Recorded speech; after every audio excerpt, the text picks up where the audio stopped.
I spent 14 years growing up outside of Chicago in a town called Barrington. It was about a 45-minute train ride northwest of the city.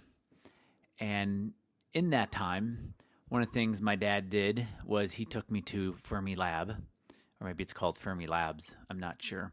And he took me and my best friend, Chris Middlebrook, at the time to it. And it's just super, super cool. They were splitting atoms. Didn't really know what that meant when I was 14 or 15, but the property was super cool. There were buffaloes living on it, and they were doing something underground that no one could see. And the idea that all this space and all this money was used to break up something that you can't even see was really powerful to me, and it still sticks with me today. Well, during lunchtime, Enrico Fermi, who is an Italian physicist, very, very well known within the world of physicists and even outside, he won the Nobel Prize for Physics and a lot of other prizes that none of us have ever heard of because we're not physics geeks, though maybe some of you are. But he would have a debate with the other physicists whether there was extraterrestrial life in our universe. And, well, there's only one universe, but in our galaxy and all the other galaxies. And the point was that in our galaxy alone, there are billions of stars just in our galaxy. And there are billions of galaxies, right, that are billions of years old. So what's the probability that, there's other Earth-like planets orbiting a typical star like our sun? And, all the physicists would say, well, it's near, 100% chance that there are other Earth-like planets orbiting around stars like our sun. And so then the question was, well, if that's true, if there's billions of stars in billions of galaxies, then where are all the aliens? Where's all the extraterrestrial life, right? And this became known as the Fermi paradox, right? If there's such a high chance of other Earths, which means there's a high chance of intelligent life like us, where is everybody?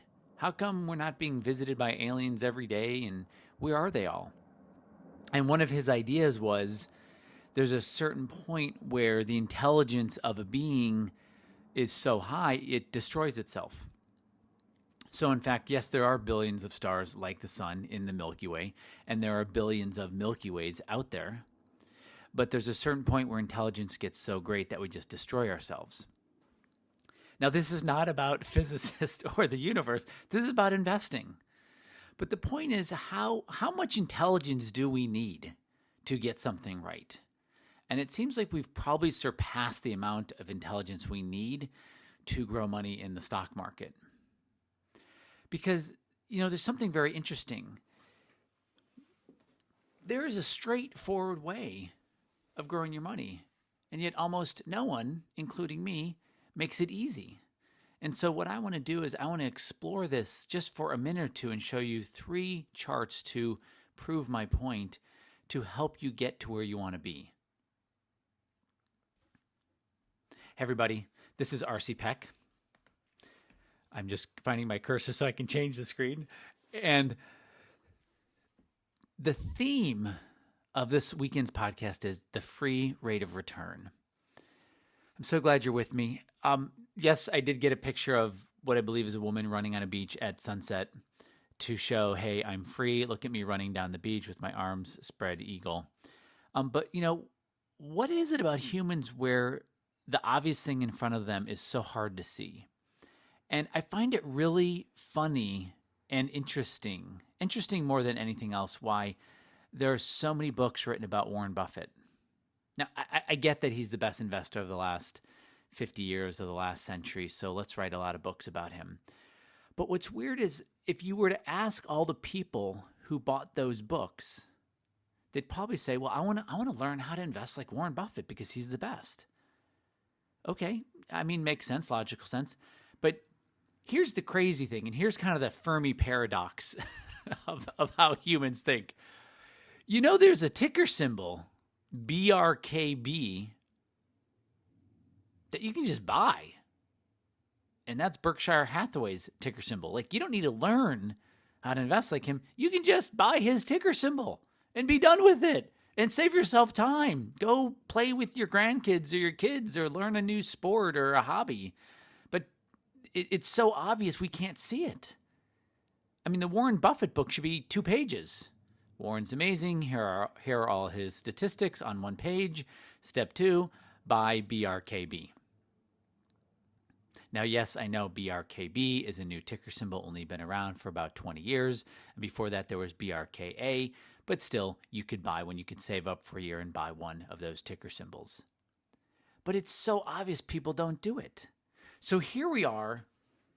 It's 2015, halfway through the year. The stock market, according to Robert Shiller, we can date back to 1871 in the U.S. and about 100 years before that in the U.K. And the average return of the S&P 500, or the U.S. stock market over that time period, is 10%. That means people's money is going to double every 7 years without doing anything. That's the free rate of return, right? So we've got something that can give us 10% a year. Now, this podcast is not going to go into managing losses, though that is a very, very, very key part of every accomplished investor on the planet. They all do the exact same thing. They do it differently, but they all do the exact same thing. They manage their losses. And everyone who is horrible, which is most humans, they don't manage their losses, and they complicate things. So here we have the S&P 500. It's down 2.36% from its lifetime high. The planet Earth is 4.5 billion years old, and the S&P 500 hit its Earth's lifetime high in the middle of May. And since then, it's down 2.36%. And people are freaking out about China and Greece. So just please take a big step back and go, oh, really? 2.36% from lifetime highs, from Earth time, however you would say that, Earth lifetime highs. Okay. Now, I get this. We're humans. We want to complicate things. We like to stare at things and really get complicated and emotionally invest in it. This black line here, which is probably its next kind of closest major support, is 8% below its lifetime high. And its next major, I'm going to call this the major support, that's 13.5% below the S&P's lifetime highs. And right now we're at 2.36%. So you've got this amazing, amazing tool here. It's so straightforward. It's so simple that it's so hard to see. It's almost ordinary. But I wouldn't want to call it ordinary because that sounds like it's ordinary. And I want to call it simple because simple sounds weak. And I don't want to say it's easy because nothing is really easy, because we have these super intelligent brains that we don't have to really try to avoid getting killed by big animals with teeth anymore. So we have to create some level of danger, because that's what our brain, which is 100 or 200 or 300 or 1,000 years old in its making. Obviously, your brain's not 200,000 years old, but the evolution of it is, as far as contemporary brains, close to that. So we really complicate things, but our free rate of return is the S&P 500. So I designed and built market probability to make it easy. Now, I've also added in a part of it so you never have to have a 2000.com 1.0. Maybe you want to call 2008.com 2.0, but you never need to lose 50% because it has a mechanism to manage the losses. But the point of this is, you've got a free rate of return here. You don't need to read Warren Buffett books. You don't need to read any investment books. You just have to know what the data is. But most importantly, you have to understand kind of what the Fermi paradox did for these physicists. Like, if this is all true, where's the evidence? Like, we don't actually need to do anything much more than do something just with the S&P 500. Now, you may say, RC, but we got to be diversified. And sometimes, I need to be in international stocks. Sometimes I need to be in domestic stocks, whatever type of diversification. Now, if you look at the screen, this is showing you the rolling 5-year correlation between the S&P 500 and international stocks, the Morgan Stanley Capital International Europe, Australia, Far East Index. Probably didn't know what MSCI EAFE meant until now, but that's what it is. And this goes back to 1974. And basically, I put this vertical black line in here representing 2009, where ever since that huge market meltdown of almost 60%. It was 58% here in the US.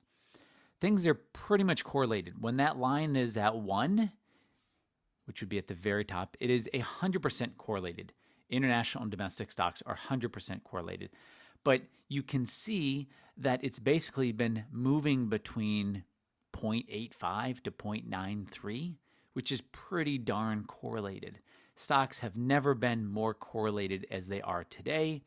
And I'm not sure, I would not say never, but as the world gets more connected, as more McDonald's open up in China and even the Middle East, let's just call that globalization, the more things are going to be connected the same.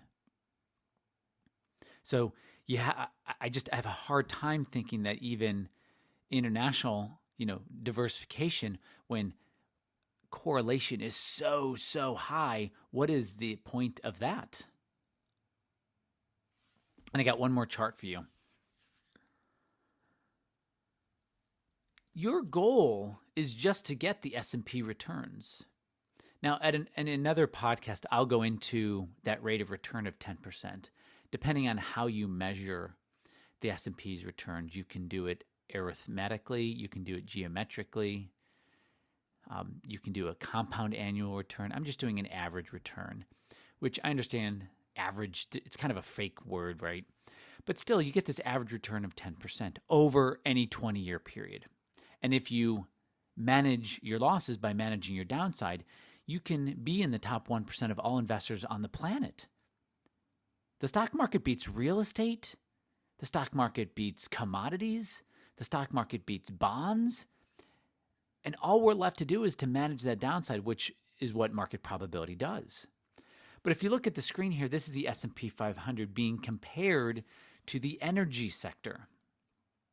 Well, if the line is falling, that means the S&P is outperforming the energy sector. And as your brain can see from June of last year, so let's call it 13 months, it clearly was the energy section, I'm having a hard time, the energy sector is clearly underperforming. And I put this black line in here because it just broke below, meaning the energy sector is now accelerating its underperformance to the S&P 500. So there's no need to be exposed to the energy sector unless it is outperforming your free rate of return called the S&P 500. But people do. And if you're going to go buy an individual stock, and we talk about that in the obvious trend index, it better be beating its sector, and it better be beating the S&P 500, because if it's not, why take on that additional risk? There's just no need to do that. And I've done the research, and 99% of all investors on this planet underperform the S&P 500 in any 5-year block going back a gazillion years, going back to 1871. That's the thing to beat. Why not just buy it? You don't need to read any more Buffett books. Just buy BRKB and you got his philosophy. Though I will say this, Berkshire is underperforming the S&P 500 since the 2009 bottom. Very interesting, isn't it? Okay, so what is the takeaway? The takeaway is take what's free. Take the free choice. Manage your downside, and you've got extra time. Now, look, if you like newsletters by Porter Stansberry or Steve Sugarroot or Fool.com or whatever the other ones are, totally cool. I get it. I love reading them. My clients send them to me and say, hey, what do you think about this? What do you think about that? I love reading stories. They're great storytellers. All right? But you take any of their work over any 5-year period, and it will have underperformed the S&P 500. So take what's free. And that's why I built market probability. So you get the best investment this planet has ever known. Not every day, not every week. We understand there's volatility, but most of the volatility is in your brain, by the way. It's actually not in the markets. Hey guys, this is just another step in helping you secure your future and secure your portfolio. Until next time, this is RC Peck. Hey everybody, I'm so glad you're with me for this podcast. One of the best things I've ever done for anyone in the world of investing, and I started my company Fearless Wealth LLC in June of 1998. That's right, June of 1998, is to introduce them to this strategy they call market probability. It uses the S&P 500, though it uses a very specific ticker symbol, okay? And it uses a way to manage the downside. So in 2000, when the stock market fell 50%, we only took 11% of that 49% fall. And when the S&P 500 fell 58%, starting in 2007, ending in 2009, we took an 11.5% fall of that 58% fall. And no, I'm not talking about just having a trailing stop loss of 11%.